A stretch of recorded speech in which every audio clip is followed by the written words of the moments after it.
23 June মঙ্গলবার Atlantic সিটির ঐতিহাসিক জিম হুইলান বোর্ডার হলে গ্রাজুয়েশন অনুষ্ঠিত হয়। দুপুর থেকে গাউন পরা শিক্ষার্থীরা পরিবারের সদস্যদের নিয়ে সমবেত হন মিলনায়তনে। 4 বছরের কঠোর সাধনা শেষে অর্জনের আনন্দ তাদের চোখে মুখে ফুটে উঠেছিল। অনুষ্ঠান শুরু হলে মেধাবী শিক্ষার্থীদের নাম ঘোষণা করা মাত্রই করতালিতে মুখর হয়ে ওঠে পুরো মিলনায়তন। পূর্বসূরি বাংলাদেশি শিক্ষার্থীদের কৃতিত্বপূর্ণ ফলাফলের ঐতিহ্যের ধারাবাহিকতা বজায় রেখে এবছরও কৃতিত্বের স্বাক্ষর রেখেছে বাংলাদেশি আমেরিকান শিক্ষার্থীরা। মেধা তালিকার সেরা 10-এ আলফিন আসিয়া দ্বিতীয়, সুমাইয়া তাবাসসুম চতুর্থ, শ্রেয়ন চৌধুরী সপ্তম ও রাহাত রহমান নবম স্থান অর্জন করেছে। আটলান্টিক সিটি হাই স্কুলের অধ্যক্ষ কনস্ট্যান্ট ডি চ্যাপম্যান অনুষ্ঠানে সভাপতিত্ব করেন। অতিথি হিসেবে উপস্থিত ছিলেন Atlantic City mayor Martin Small Senior, school জেলার superintendent doctor LaQuetta Small, school board সদস্যরা এবং সিটি কাউন্সিলের সদস্যরা।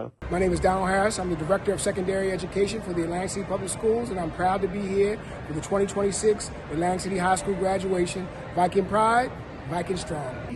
Good afternoon, everyone. My name is Dr. Chapman. I'm the principal here at Atlantic City High School. Today, we would like to just celebrate and congratulate all of our high school Vikings. Once a Viking, always a Viking. Viking Pride, Viking Strong. যুক্তরাষ্ট্রের জাতীয় সঙ্গীত পরিবেশনের মধ্যে দিয়ে অনুষ্ঠান শুরু হয়। পরে শিক্ষার্থীরা শোভাযাত্রা সহকারে নিজ নিজ আসনে বসে এবং পর্যায়ক্রমে মঞ্চে উঠে ডিপ্লোমার রেপ্লিকা গ্রহণ করে। শিক্ষার্থীদের এই সাফল্যে শুধুমাত্র অভিভাবকরাই নয়, পুরো বাংলাদেশি কমিউনিটিতে বইছে আনন্দের জোয়ার।